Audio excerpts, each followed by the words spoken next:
مزمل سہروردی صاحب، آپ کی جانب آؤں گی. آپ کے خیال میں حکومت نواز شریف کو سیاست میں واپس لانا چاہتی ہے، اس لیے خان صاحب کو نااہل کرانا چاہ رہی ہے؟ دیکھیں، حکومت کے پاس عمران خان کو نااہل کرنے کا کوئی اختیار نہیں ہے.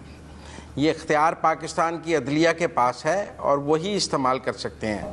حکومت زیادہ سے زیادہ کوئی کیس عدالت میں لے کر جا سکتی ہے اور آگے عدالت کی مرضی ہے کہ وہ اس کیس کے حق میں فیصلہ کرے یا اس کیس کے خلاف فیصلہ کرے. اگر عدالت ملزم کو بری کر دے تو وہ صادق اور امین ہے، اور اگر سزا دے دے تو چور ہے.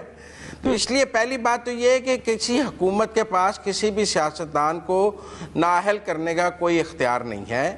حکومت زیادہ سے زیادہ جھوٹا یا سچا کیس عدالت میں بھیج سکتی ہے اور اس کے بعد ملزم کے پاس اور عدالت کے پاس یہ حق موجود ہے کہ وہ کیس کو کنٹیسٹ کر کے اس سے بری ہو جائے یا اس میں سزا پا لے. اور جب تک کیس عدالت میں ہے تب تک بھی آپ کوئی نااہل نہیں ہوتے، چاہے آپ کا کیس 10 سال چلتا رہے. آپ اہل ہیں، وہ کیس بھی چلتا رہے گا.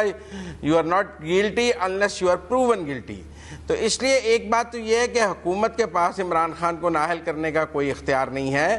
کوئی کیس بنانے کا اختیار ہے جس کے اوپر فیصلہ پاکستان کی عدلیہ نے اور عدالتوں نے کرنا ہے.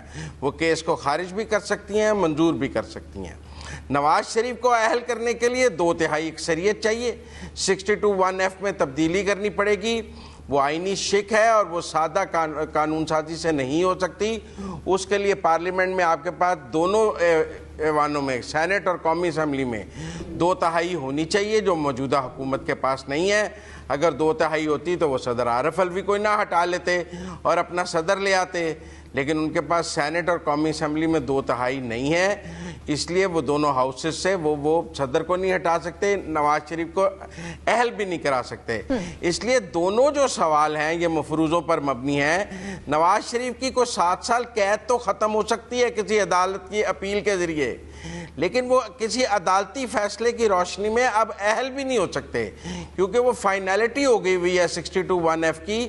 اب اس کے لیے کوئی عدالتی ترمیم ہی چاہیے ہوگی.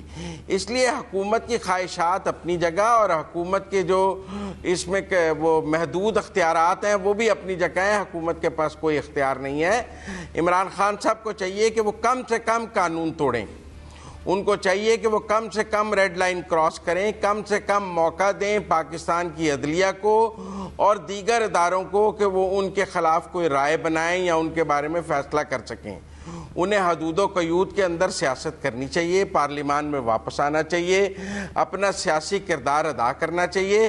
میرا نہیں خیال عمران خان کو کوئی خطرہ ہے، لیکن اگر کچھ شہر دے لوگ بھی ظالم نے، میں بار بار کہنا ہے کچھ خان نو بھی مرندہ شوق بھی ہے، اگر وہ اداروں کو للکاریں گے، اگر وہ توہین عدالت کریں گے، اگر وہ قومی سلامتی کے اداروں کو للکاریں گے اور ایسی باتیں کریں گے جس کے ذریعے وہ قانون کی زد میں آئیں گے، تو پھر اس کے بعد یہ تو نہیں کہا جا سکتا کہ ان کو بالکل قانون سے مبرہ قرار دے دیا جائے.